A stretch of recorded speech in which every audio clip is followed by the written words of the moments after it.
तिकडे सातारा आणि माढा लोकसभेच्या जागेवरून महायुतीत मिठाचा खडा पडण्याची शक्यता आहे, कारण महायुतीतील तिन्ही पक्षांनी या जागेवर दावा केलाय।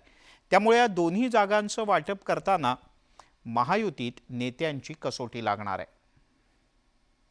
पश्चिम महाराष्ट्रातील सातारा आणि माढा लोकसभेच्या जागेवरून महायुतीत चढाओढ लागल्याचं पाहायला मिळतंय। युतीच्या जागा वाटपात सातारा लोकसभेची जागा भाजपकडे होती, पण आता अजित पवारांची राष्ट्रवादी काँग्रेस महायुतीत सहभागी झाली आहे। त्यामुळे गेल्या वेळी राष्ट्रवादी काँग्रेसनं ही जागा जिंकली होती। श्रीनिवास पाटील यांनी उदयराजे भोसलेंचा धक्कादायक पराभव केला होता।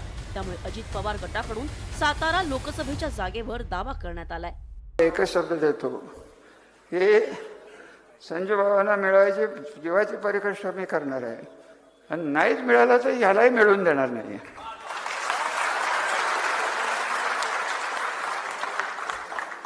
काय झालं तरी मिळवून देत नाही।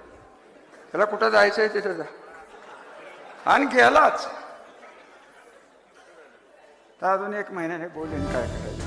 भाजपकडून साताऱ्याची जागा प्रतिष्ठेची केली जाण्याची शक्यता नाकारता येत नाही, कारण गेल्या वेळी झालेला पराभवाचा वचपा काढण्याची संधी भाजपला आहे। त्यामुळे भाजप साताऱ्याच्या जागेसाठी आग्रही आहे। भाजप आमदार जयकुमार गोरेंनी त्यांचे संकेत दिले आहेत। माढ्याचा खासदार हा भारतीय जनता पक्षाचाच होणार आणि सातारचा खासदार हा भारतीय जनता पक्षाचाच होणार, त्याच्यामध्ये कुठलीही शंका आपण मनामध्ये ठेवू नका। त्यामुळे माझी आपल्याला विनंती आहे की आपल्या सगळ्यांच्या आशीर्वादानं आम्ही सगळेजण भारतीय जनता पक्षाचे कार्यकर्ते ताकदीने पुढे जाऊ।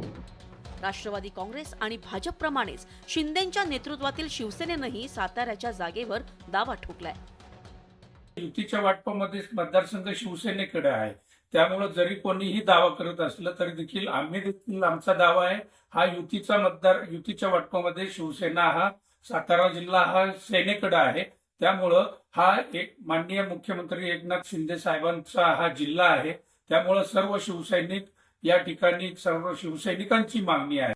साताऱ्याप्रमाणेच सोलापूरमधील माढा लोकसभा मतदारसंघावरूनही महायुतीत रस्सीखेच सुरू झाली आहे। अजित पवारांच्या राष्ट्रवादीचे नेते रामराजे नाईक निंबाळकर यांनी आपले बंधू संजीवराजे नाईक निंबाळकर यांच्यासाठी फिल्डिंग लावली आहे। संजीवराजे हे माढा लोकसभेतून निवडणूक लढण्यास इच्छुक आहेत। गेल्या वेळी भाजपच्या रणसिंहजीत नाईक निंबाळकरांनी ही जागा जिंकली होती। त्यामुळे आगामी लोकसभा निवडणुकीत सातारा आणि माढा लोकसभेची जागा महायुतीत कळीचा मुद्दा ठरण्याची शक्यता नाकारता येत नाही। सचिन जाधव, न्यूज 18 लोकमत, सातारा। तेव्हा पाहूयात काय होतं ते।